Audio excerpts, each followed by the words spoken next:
Welcome to the Warehouse. Has a Sunday sermon ever left you running to Google with new theological questions? Have you ever wished you could peer behind the curtain and see how a message comes together? That's where we come in. Here at Cornerstone Church, we spend hours every week talking about Scripture.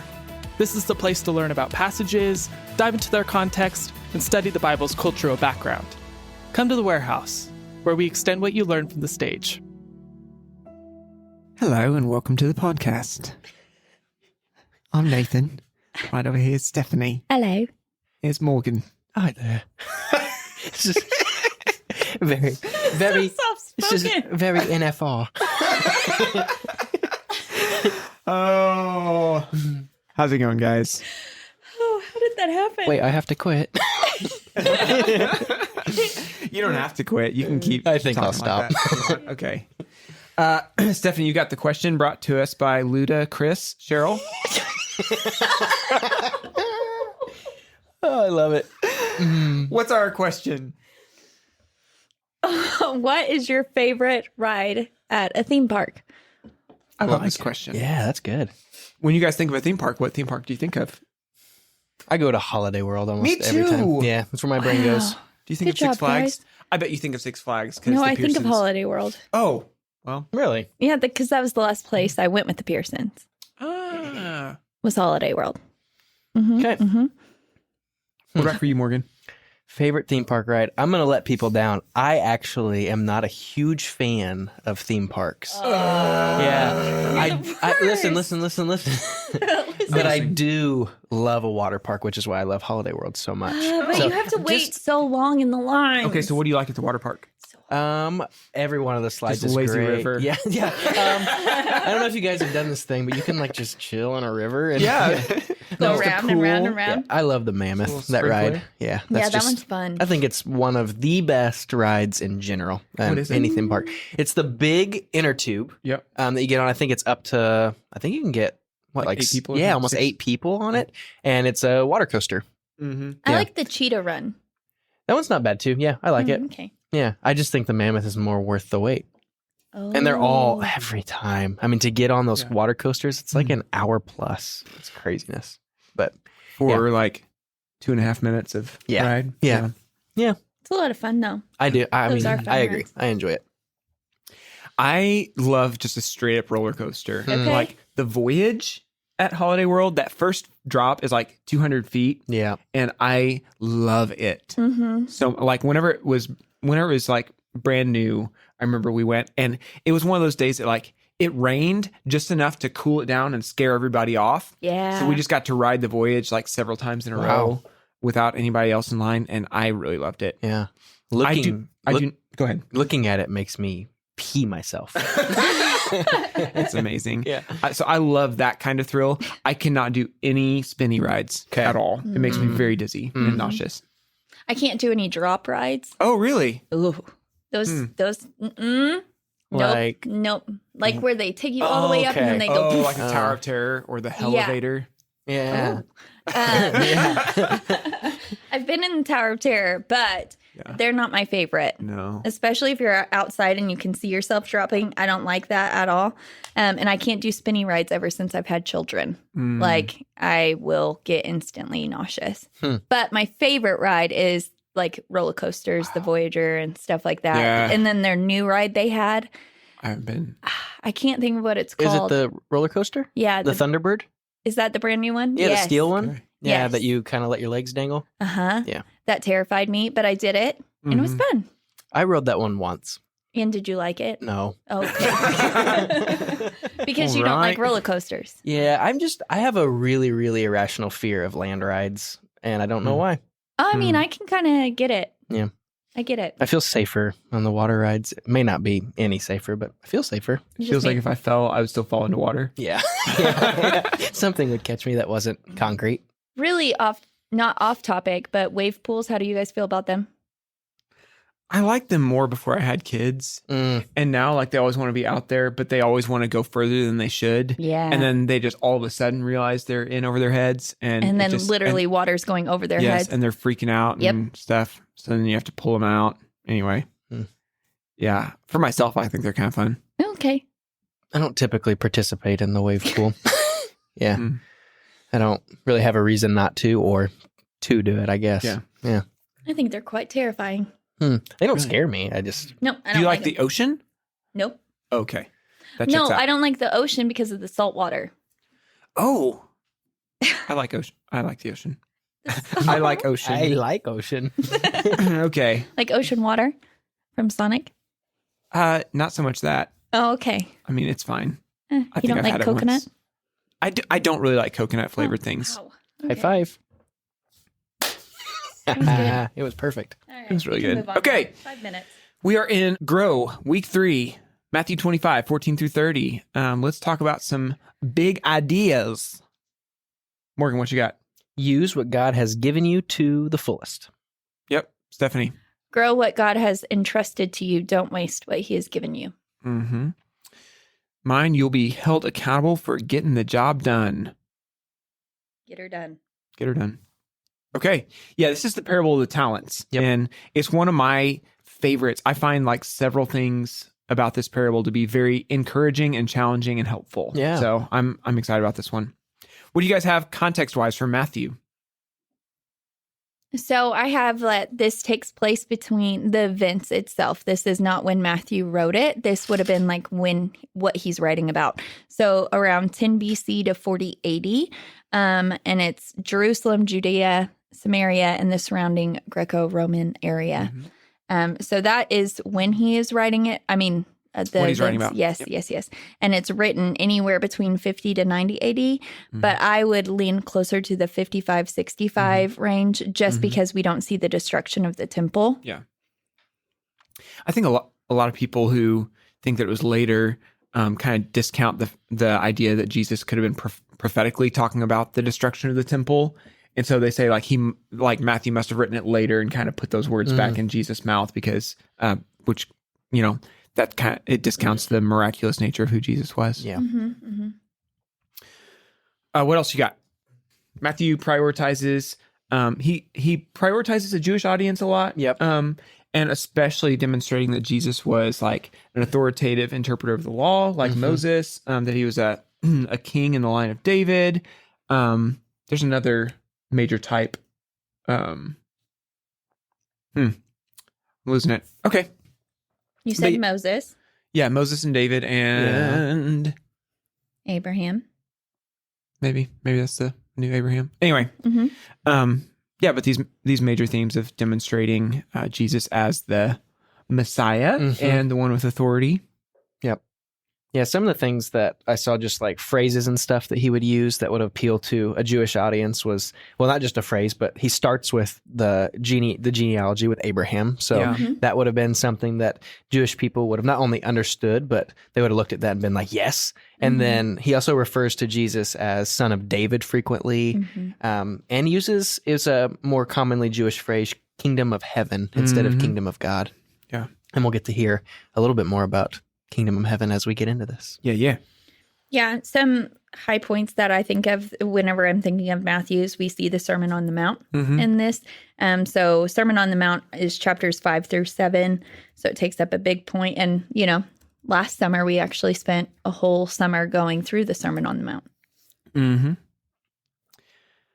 I forgot about this until you just said that. So there are 5 discourses, so 5 major discourses, major sections of teaching in Matthew, and the one that we're looking at is in the 5th one, which was what they like an apocalyptic discourse, the Olivet discourse. Sweet, let's do some immediate context. So Jesus has spent some time giving like a prophetic overview of things that are coming in either the near or the distant future. He talks about destruction of the temple right before this. He talks about he's answering questions from the disciples about the end times. And we see that this setting right here is the disciples kind of pulling him aside, just the disciples and him, and asking him about the end times. What does that look like? And he's specifically talking about a time period where he's going to be gone from the earth. Disciples will be persecuted, maybe killed, and then and he makes it known that they're not going to know when he's going to return, which is super important when we get into our text today. Is his followers were supposed to be prepared for his return. Yeah. Yeah, I thought it was kind of interesting. Like I just skimmed through each of these like parables and sayings and stuff about the end times, and he actually does. He has 9 of them. So he has 5 short ones followed by 4 long ones, and each of them like fleshes out a component of what his return is going to be like, what the kingdom's like, what the end times are going to be like, and it's just really interesting to kind of like, see them as a whole teaching. Yep. Mm-hmm. So more immediate is he's sitting on the Mount of Olives, and the disciples have just came to him privately. This is not the disciples and all of the crowd. Yeah. This is a one-on-one like conversation, I guess 1 to 12. Yeah. Yeah. There's lots of times that he says, then the kingdom of God will be like, in here. So as you just hinted at, very much a view of like this end times, what it will be like whenever it happens. Mm-hmm. We also have parallel passages. We have the one found in Mark and the one found in Luke. This one is more extensive. We see that just the way Matthew records is more like historical. He tries to make sure he gives more details than the others. Yep. Right? Luke usually does more details. Luke does normally. That's why I was like, wait, right? No. Yeah, but this is, I think Matthew's version of this parable is longer than Luke's. Yeah. We had like directly prior to this, we have like the parable of the virgins, that there's 5 of them who, whenever the bridegroom is away, like 5. So I had never realized this, but all 10 of them fall asleep. The problem wasn't that they fell asleep. Right. The problem is that 5 of them fell asleep without preparing enough oil to last until he came. It's as if they anticipated it was going to be a very short time, so they didn't think to prepare. Right. And then 5 of them who were wise prepared enough so that their oil lasted until he came back. Yep. And so that highlights the importance of like preparing for the long haul and waiting for Jesus. But then our passage jumps in and like adds on to that, like what you're specifically supposed to do in preparation. Yeah, because we see that the master is gone for a long time in this passage as well. Yep. Okay. Anything else contextually before we jump in? I don't think so. Awesome. Okay, then let's do it. Do you guys want me to do like 14 through 18? Yeah, that sounds great. Okay. For it will be like a man going on a journey who called his servants and entrusted to them his property.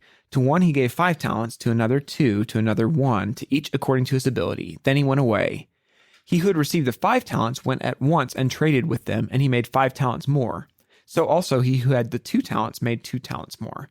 But he who had received the 1 talent went and dug in the ground and hid his master's money. What do you see in this setup? I think so. We've got servants and a master, obviously, and the master's leaving, and he's entrusting something to these servants. And something super that I think is really important is, even though this word can be translated as slave, this is not how we would necessarily think of it in modern terms as a slave. This is actually super common that a master would entrust a really large responsibility to his servant or to the slave. They would do great tasks all the time for the master, and it's actually like a really smart thing for the master to do, to entrust the people who were already working there with him and for him. Yeah. I think this also kind of plays into the context realm as well. This is a parable. This is not an allegory. Yep. So we're not going through looking for how everything has a significant meaning to talk about something else. This is a simple, why can't I think of the word? Simple story to give a spiritual meaning. So property, we do see that he's talking about this is money. And the reason we know that is because of verse 15. So this isn't him saying, here's my land, which that would have been encompassed in that as well. But he gave 5 talents. Yeah. So talents is a weight of money. Isn't that what we agreed on yesterday? Yeah. So there's we were trying to figure out like, okay, so exactly how much money, like trying to do all the conversion rate stuff. Stephanie found a conversion rate that I don't know why, but she converted talents to pounds, not like the unit of weight, but like, European pounds. Yeah. and then from pounds to American dollars. I'm like, why? Just an extra step in there for fun. I think though the commentator did mean it 1,000 pounds. And my brain went. That makes a lot more sense. That does make a lot more really sense I than think yesterday. so, and Okay. I think I was wrong. Yeah. Because everything I saw was Side. like, no, it's this is important. Was pointing toward a talent would have been a unit that was valued at about like 6,000 drachmas, Mhm. and then that would have been almost 20 years' wages for a laborer. What's a drachma? That's also a form of like silver, I think. Yeah. Something like that. But I thought instead of trying to find the exact, like, how much money would have this been in today's terms, Mhm. it's like, think of it as 20 years of your work was one of these talents. Mhm. That's pretty, like, that's crazy. That's a lot. I mean, just even a couple or a year of your work. That's Right. a lot. Yeah. Yeah. And so then, like, this guy who gets 5, Right. it's like, so that's 100 years worth of work. Right. Yeah. It's crazy. Like, more money than you will make in your lifetime. Yeah. And Is he's what just, he's been entrusted with. yep. Wow. Yeah. Another important part to point out is the one to each according to his ability. Mm-hmm. This isn't talking about like, I'm trying to think of how to word this so I Mhm. don't make it sound wrong like I did yesterday. Ooh. But, ooh, If it's wrong, we'll call you on it. I know you will. That like God is recognizing that we're all different, and he gives what is appropriate to each one. Mm. Did I say it wrong? Well, Okay, go on.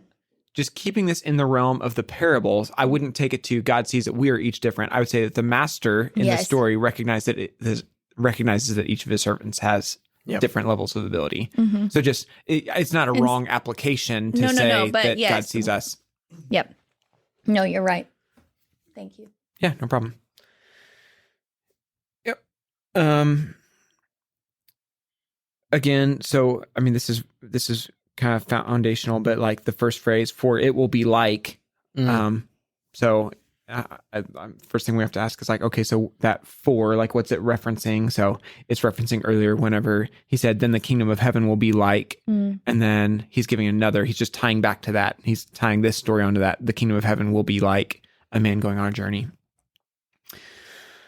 Yeah, did you guys call out the fact that, both the one who had 5 talents and the one who had 2 talents, they both went at once? Mm-hmm. Yep. Or it explicitly says about the guy who had 5 talents, and then Right. it says, so also he who had the 2. So that could, to me, it implies that he also did Yeah, it I think so too. quickly. Yep. Which I just love. It's like, they don't know how long he's going to be gone, so they sense an urgency. Yep. They're like, okay, well, we better do something with this. Right. Yeah. I think Yeah. that's a really good point because it doesn't necessarily say, it says he's going on a journey, and you assume with a journey that means a little Not back bit of tomorrow. it. Yeah. It Not won't just be go to town. right. But at the same time, they're like, hey, we don't know when he'll return, so let's get on it. And that's a good point. Also, this is a crazy good return. Mhm. If you think about, like, they doubled what was given to them. That's impressive. Yep. That's impressive. I mean, you gave me 100 years worth of income, and I returned 200 years worth of income. Yeah. It's like, that's impressive. Impressive. Yeah, I know we kind of talked a little bit about like the trading. We don't know for sure what he would have used to trade or how they would have Yeah. traded. But we know this is using something relevant at the time. Mhm. So this was something that the audience would have understood. Mhm. Yep.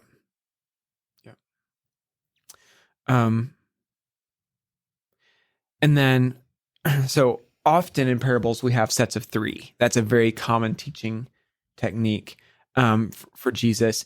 And it's typically, you've got 2 that are like, that are on one side of the thing. Yep. And then you've got the third is the departure, right? And so we Mm. see that here. We've got 5 talents, doubled it. 2 talents, doubled it. 1 talent, dug in the ground and hid it. Yep. And so for them, a lot of times in these stories, they would have been tracking like, oh, wow, that's awesome. The servant did that. That's impressive, but maybe not even blown away by the return there, but just like, okay, that servant did what he was supposed to do. Yep. That servant did what he was supposed to do. Oh, man. Servant number 3. That's no bueno. Yeah, and you see like his immediate reaction is not to do anything with it. You don't have like a debate here of should I do this? Should I do this? It's like he received the talent, went and dug a hole in the ground and just buried it. Like, okay, yeah. You didn't even think about doing anything. Yeah. One of the other things I saw that goes along with that is that this was very common practice of burying money in the ground or in a field, like a field that you owned, for protection of the money, just because you would know where it was and you knew it would be safe there. There's the earlier parable in Matthew, the parable of the hidden treasure, that the treasure was hidden in a field for ground for protection. So what he did was not necessarily like a bad or a weird thing, just wasn't a necessarily good thing because it's not what was expected of him. This is some conjecture here for a second. So, I wonder, in light of like the parable of the virgins right before this and the way that this is linked to it, I wonder if the people, if the guy who got the 5 talents and the guy who had the 2 talents, if they had a more anticipation that this was going to be a longer journey. Yeah. I'm just thinking about like even the story of the treasure in the field. Yeah. It's like, hey, I'm getting ready to come right back for this. So I'm going to hide it overnight.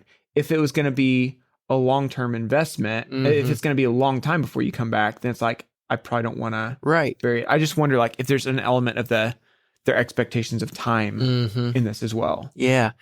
Like how would they have, would they have went at once if they knew that he'd be gone for a lengthy amount of time? Or is this guy, So it's like, I'm like, I'm much more liable to invest money if I know it's got long enough to mature. Yes.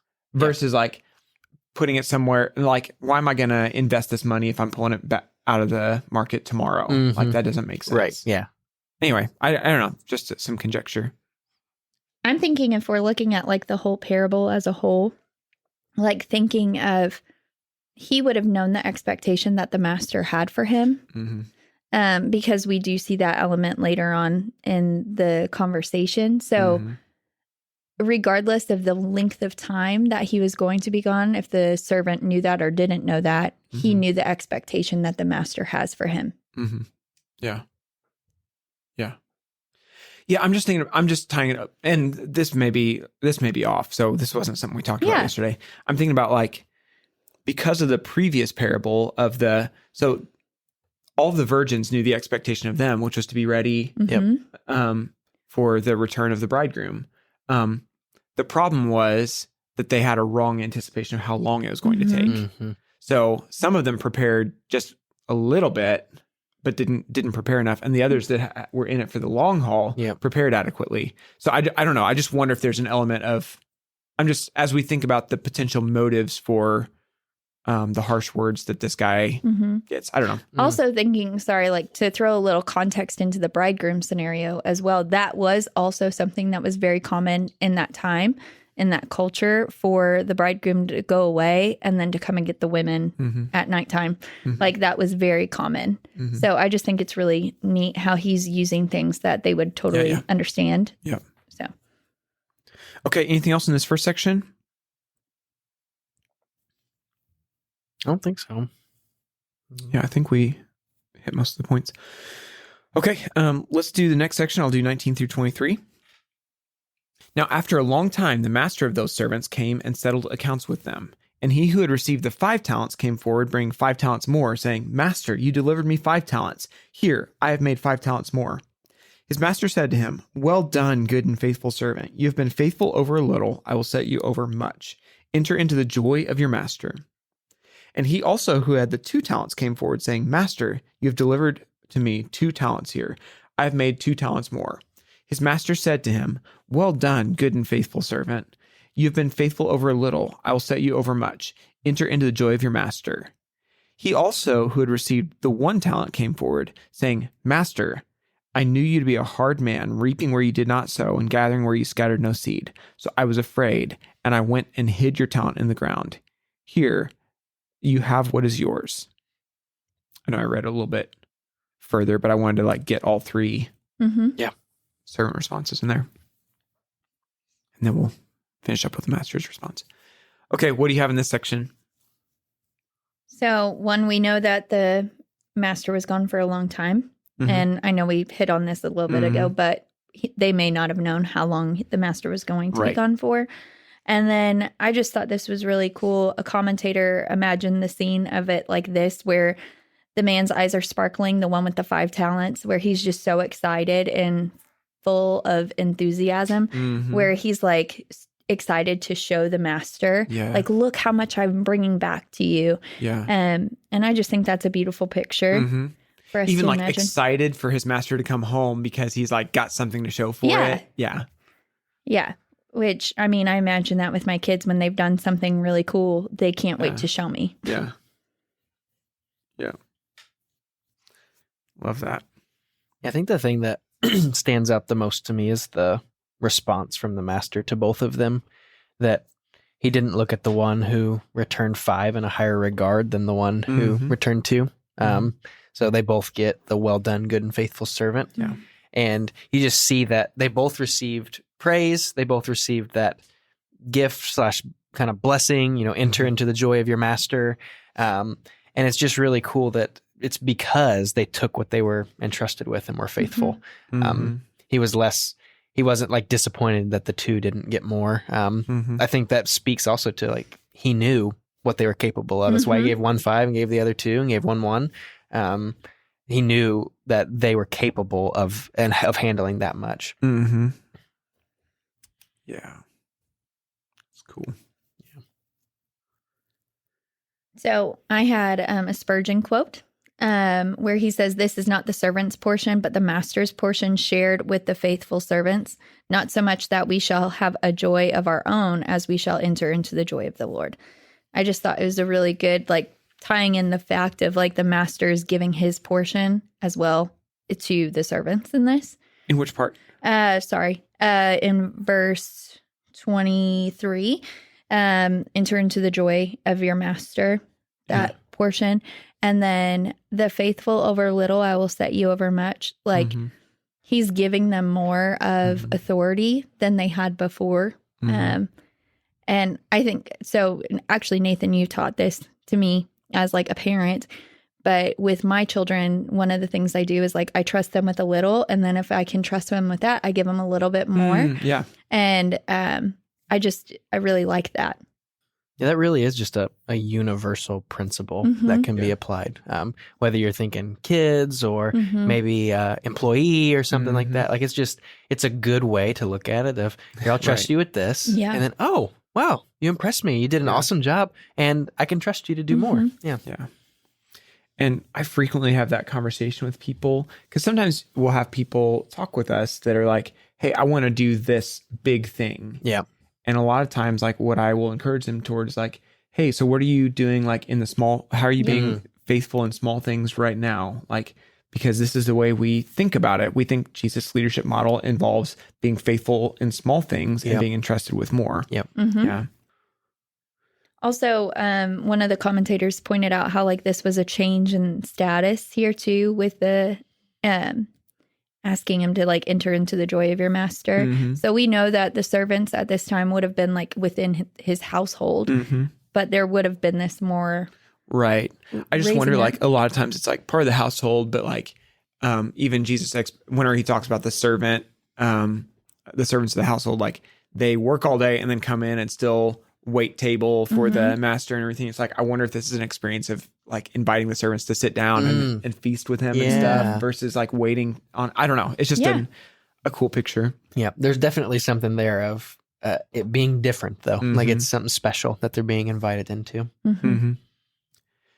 I'm thinking about so you've been faithful over a little. I'm like 100 years worth of income is what he's considering little, and I'm going to give you more than that. Yeah. Like, I mean, that's just pretty cool. Yeah. Which tells us that the master was very wealthy. Quite wealthy. Yeah. I also see like, so good, well done, good and faithful servant. So it's not like, he's not even saying like extraordinary entrepreneurial servant or whatever. It's like, you like did what was expected of you. Yeah. Well done. So it seems to be kind of what you're saying earlier, Stephanie. Whenever he entrusted to them his property, he expected that they were going to take it and increase it. Yeah, none of the three were in a place where they were handed this and they're like, okay, what do we do with this? Like, based on his response, you can tell it was very evident and obvious. Maybe something that they had done before or had been asked to do before. I'm thinking about like, I mean, if he's typically the one who manages his household and stuff, and then maybe has them around doing stuff, they've seen him manage it. They know what he's like and the way he invests his resources and stuff. And we see that a little bit. Well, we see that some in the third dude's response. That he recognizes that he's a hard man, reaping where he didn't sow and gathering where he scattered no seed. They know by their master's example what it should look like.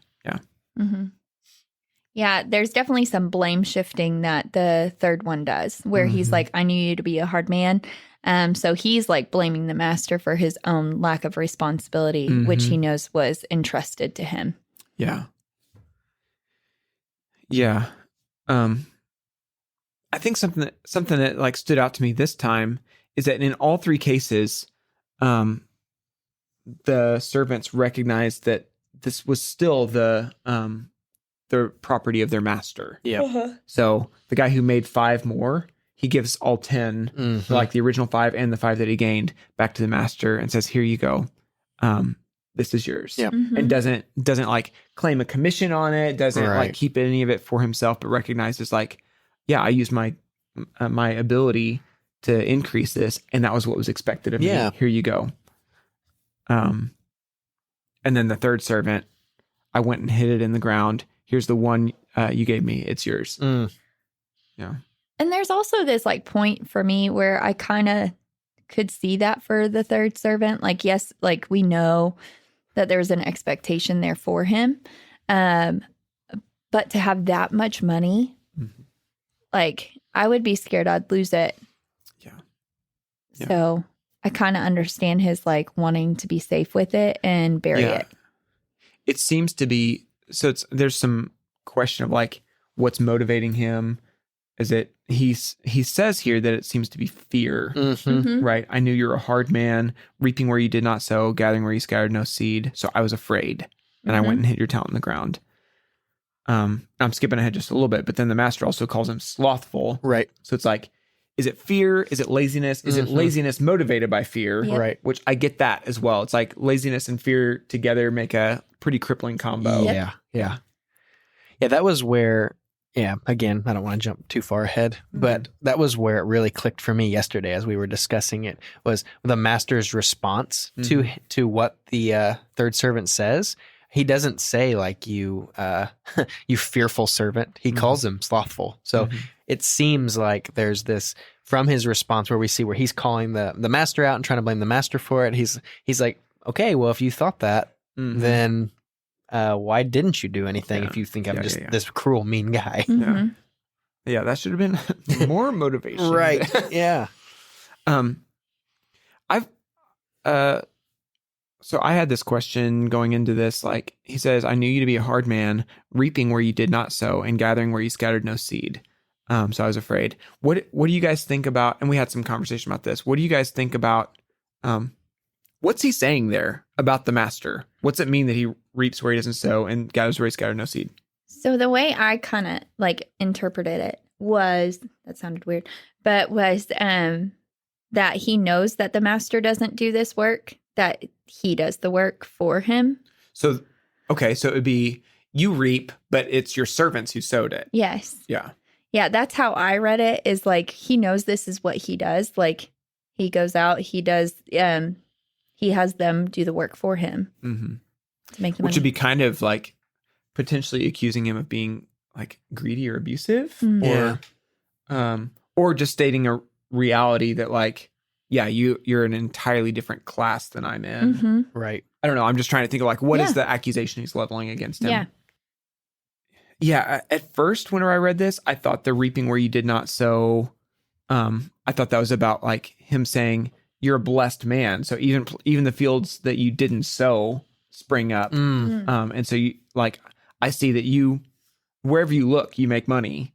And I was afraid of that, like afraid of failing that or whatever. Yeah. But I don't really think that's what's going on here. I think it probably has more to do with the power dynamic. Yeah. Yeah, my mind kind of went to like, hey, you're the guy in charge of all this. You're not the one in the field. You're not the one actually doing the work. And to like the servant, it almost feels like a slap in the face, or it just looks at him as, yeah, you sit up there in your house all day and we work for you. And that's the kind of man you are. And, and you see that, I think we talked about that yesterday all the time of like big CEO, and what people often forget is most of the time the guy got to that level because he worked his butt off for a really long time and did some of the low level jobs. And I think also, so moving into the last section, do you want to read it really quick? Sure. But his master answered him, "You wicked and slothful servant, you knew that I reap where I have not sown and gather where I scattered no seed? Then you ought to have invested my money with the bankers, and at my coming I should have received what was my own with interest. So take the talent from him and give it to him who has the 10 talents. For to everyone who has, more will be given, and he will have an abundance. But from the one who has not, even what he has will be taken away. And cast the worthless servant into the outer darkness. In that place there will be weeping and gnashing of teeth." Yeah, so for this part, like, he's, to me, from like reading this and studying it, and I like chewed on it so much yesterday, was just this, like, because there's a question mark at the end of verse 26. We know that there probably was not a question mark whenever this scripture was written, but there is like a pull towards it. But anyways, he says, "You evil and wicked man," or "You evil and lazy man," sorry. You knew that I reap where I have not sown and you gather where I scattered no seed. So he's like, you know this about me, right? Like, there's a question about that. And then, so he's like, then you should have invested my money within the bank. Like, you know these things, and yet you chose not to do it because you're lazy. You didn't want to spend the time to go out and do it because you wanted to take the easy route of just not losing my money. Yeah. Yeah.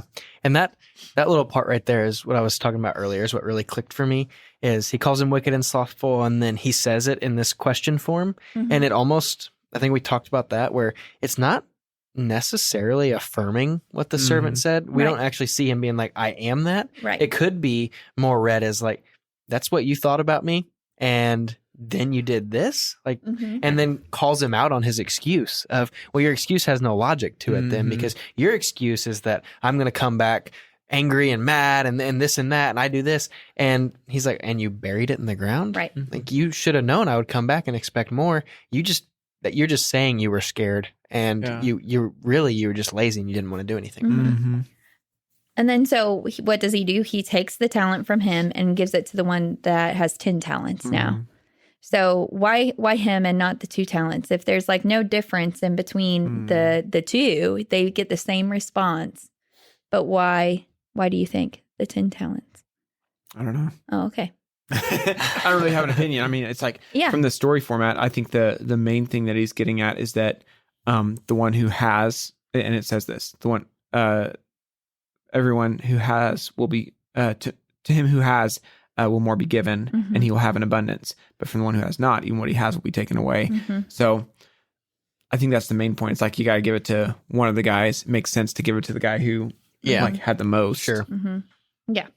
But I don't think it's not that he was more faithful than the 2 talent guy. Yeah. And used to, the way I would study this, kind of going into verse 30, is I would have said, oh, he's talking about sending him to hell. So verse 30 says, "And cast the worthless servant into the outer darkness. In the place there will be weeping and gnashing of teeth."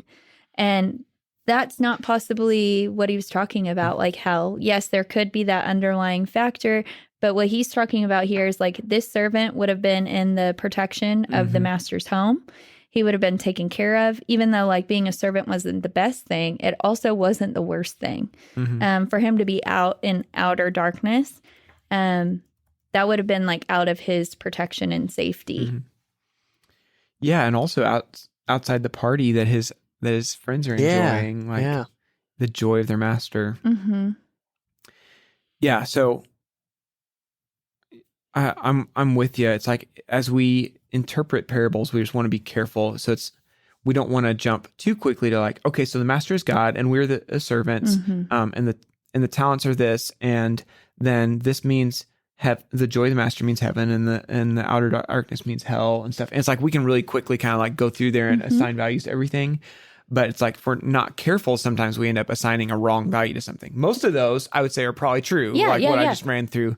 But making sure that we don't jump the gun on assigning a value to something. Right. Or something that we've been taught our whole lives and then making that how we interpret the text. Yep. Because we can hear somebody say, oh, this is what this means. And then we cling to that. And so that for the rest of the Bible, that's that one thing that we think it is. And that's not always necessarily how scripture is written. So. Yeah. And, go ahead. No, you got it. I was just going to say gnashing of teeth is when you grind your teeth together. It's not you getting your teeth knocked out. Yeah, for a really long time, I thought gnashing of teeth was just this constant like punch in the face, losing your teeth. It's not. That's the bashing of teeth. I know, but I'm just telling you, these are things that I've thought. Yes. Now your turn. Sorry. No, it's great. I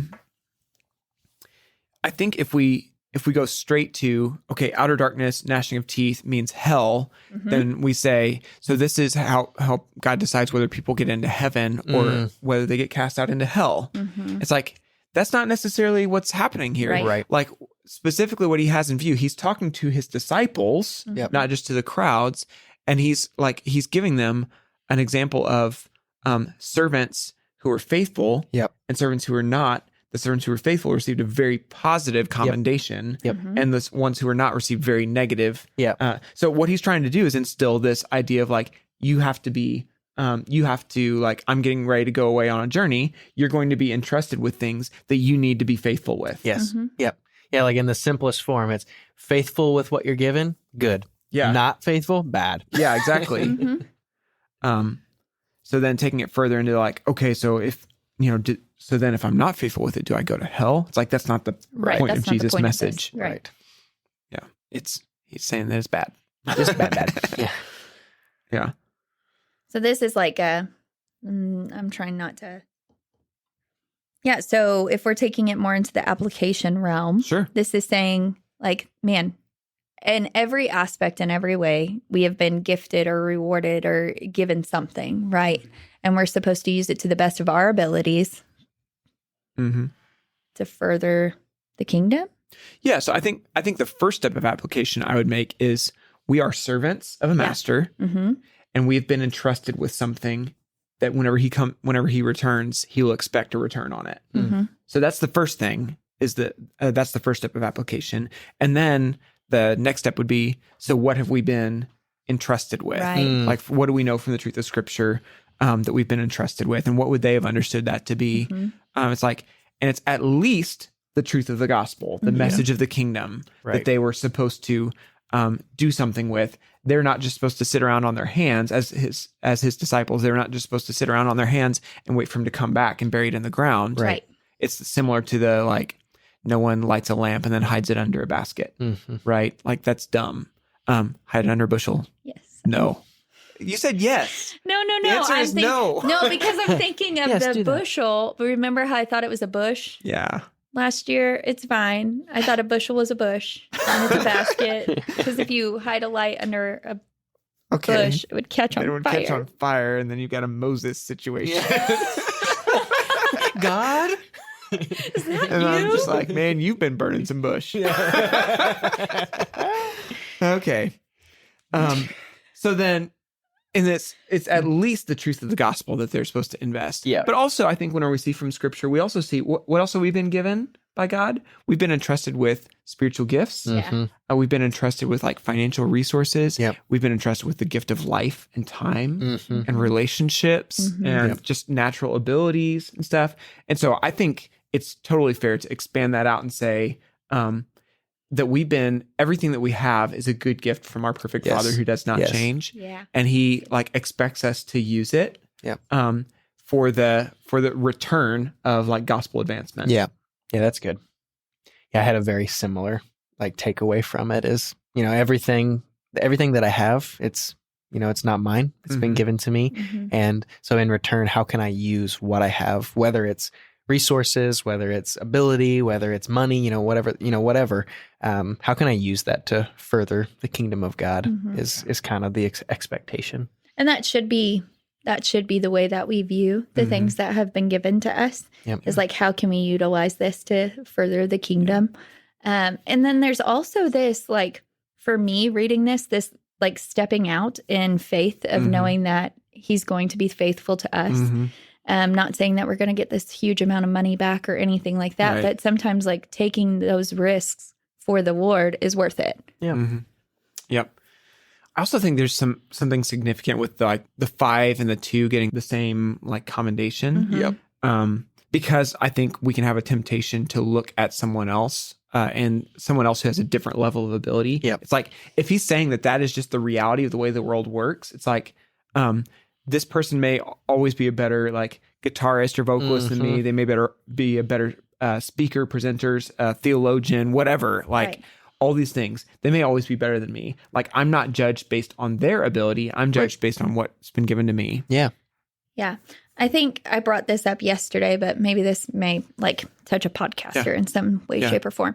So the very first time I ever studied this, I studied it from a very allegorical end times, like this is God. And it's not saying that those things aren't that, but we should be studying it for the first time of looking at it for what is he trying to say in this message. And personally for me, like this has been over a year that we studied this, and I'm like, man, I've grown. And like as we're in this season of grow, I just really I just celebrate. It's one of those moments of like feeling a little bit of that well done, good and faithful servant that you've used what he's given you and it's grown. And utilizing like the people that God has put around me to help me grow. And so just that little nudge. And then on the flip side, the warning of this is that like you've been given things, and if you either out of fear or laziness, like don't use them for the kingdom, it's not a neutral thing. It's a negative thing. It's bad. It's bad. Cool. Anything else, you guys? Awesome. Yeah, I love this text. I think it's a really good one whenever we think about grow. And one of the ways that I encourage people to engage growing is like just to kind of do an inventory or an audit. Like, what are the things you've been given? Your gifts, abilities, relationships, resources, and ask yourself, like, how am I doing investing these for the kingdom right now? And that's just a really simple way to, just sit down with a piece of paper and write it out. So love that. It's a good way to do it. Okay. I think that gets it. So I think so. Thank you guys for listening. As always, if you have notes or thoughts, we would love to hear them. warehouse@cornerstone.team. Send us an email. Until next time, we will catch you on the flippity flop. Sounds fantastic. Right. That's all, folks.